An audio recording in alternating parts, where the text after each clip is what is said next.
Hey, I've been talking about doing these for a few weeks now, and I finally am outside and able to get this done today. So I want to do some strength videos that are really focusing on certain body parts. And today I want to focus on the chest and the core. So both of these are very integral muscles.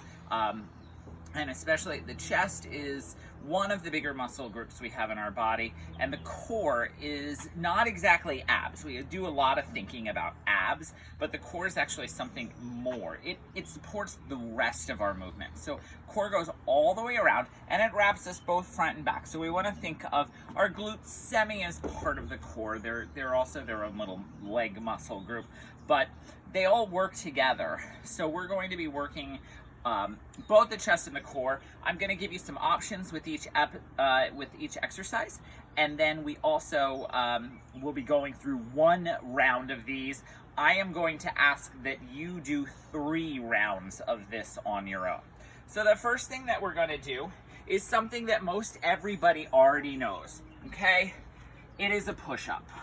So you've got options. So you can go knees, you can go toes.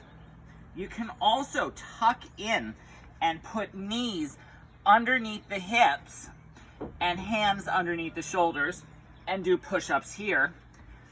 We can go to a table, a countertop, and do push-ups here. Or you can find yourself a wall and do a push-up against the wall. The big thing, no matter where you are with a push-up, is that you are pushing from the chest and not from the shoulders. So your thumbs should be lining up with the bottom of your chest or approximately the nipple line. Okay? So we are going to do, in whichever way you want to, 8 push-ups. So set it up. If you are all the way out here, you have a nice strong back and you are fully engaged. If you need a little less, take your feet out to the side. And then let's just do 8. 8, 7, 6, 5, 4, 3, 2, and 1. Okay. So let's come on up. And then the next thing that we're going to do is another classic chest exercise. We're going to need some weights for this. And you can use few different options. I'm going to use plates here, and you can execute this either sitting and coming back.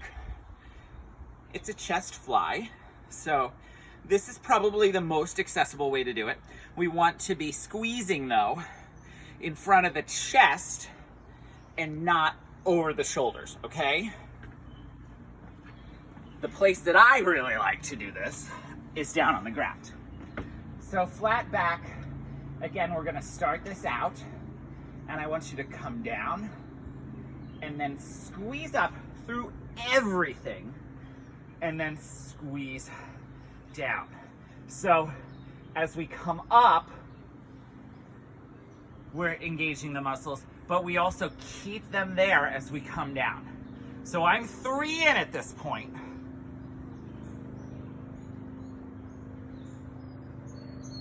If you want a little less, you can take the wingspan in a little bit. Okay, give me 2 more, total of 8. And I'm not gonna get up. Same options are going to apply here for this next thing, which is gonna be a chest press. But you can do it in the chair. Again, pressing straight up, or you can do it lying down. So I'm gonna just grab my weights here.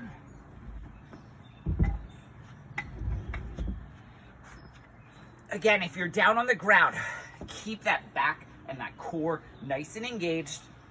I tend to like to have knees up here, but if you want, you can put them down for a little bit more core. So notice, I am starting just off the ground here. You can do this on a bench as well. And we're gonna press up straight over the chest. 2,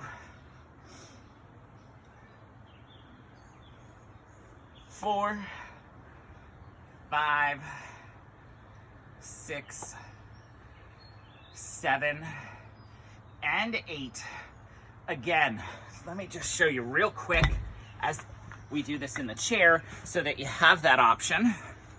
You can sit back a little bit, press straight up and down.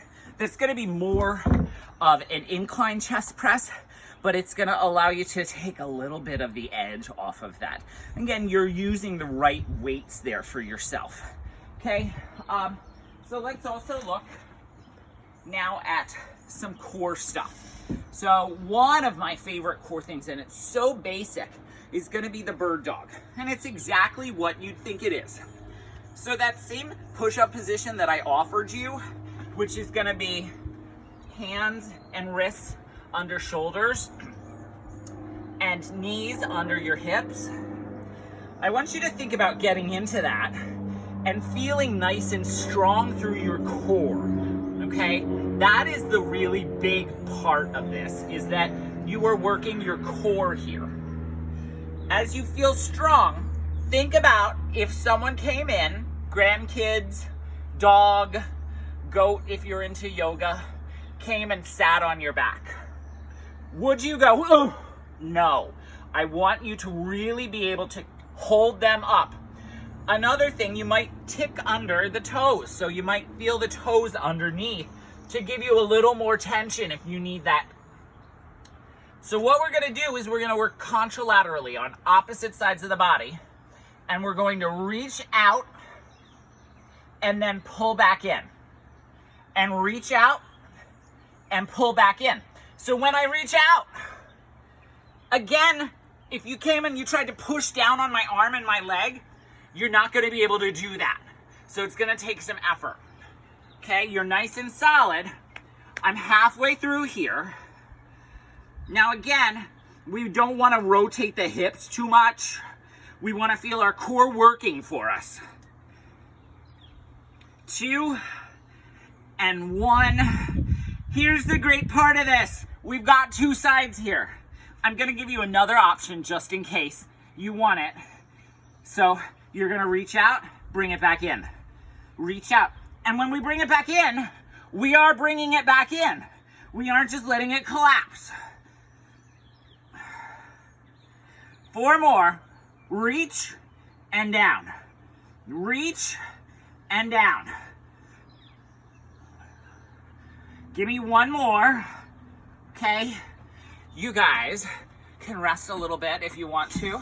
Here is your other option. I should have done this beforehand, but if you need to figure this out, you can.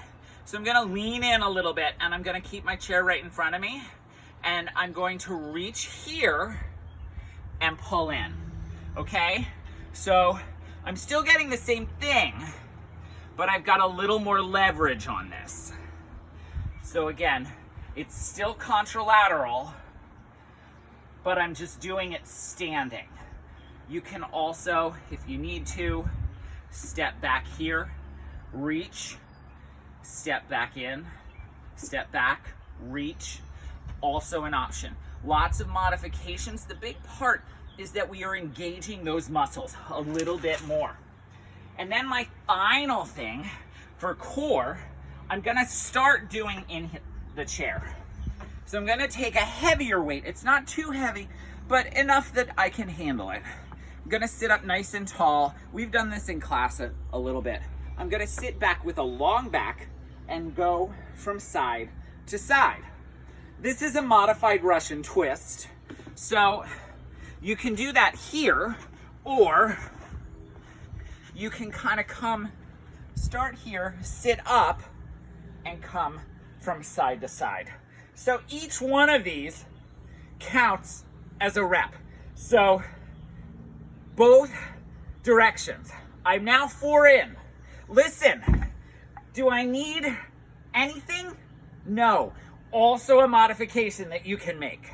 So the Russian twist really requires that we are rotating here and nothing more. We don't need any extra weight for that. I'm gonna do one more thing. It's called a close press. We can do this in the chair or we can do it standing. Don't need excessive modifications if we are doing it in the chair. So wherever you are, you're gonna do a little bit of a bicep curl. So my biceps are already on tension, elbows are in tight, and I'm gonna come up. 8. So this is not a bicep curl. Notice my biceps are not moving here. So that angle on my arm is not changing. I'm using underneath my chest to really get into that. There's a lot of lat work involved there. I'm standing up tall. 1 more. Okay, so you can either rewind right now and redo that, or you can go ahead and do it all on your own. I want you to do 3 full rounds of those, and then we are going to come back. I've got 2 more videos planned for you. I've definitely got a leg strength day for you, and then also arms and shoulders. So I will see you very soon. Thank you, and have a good workout.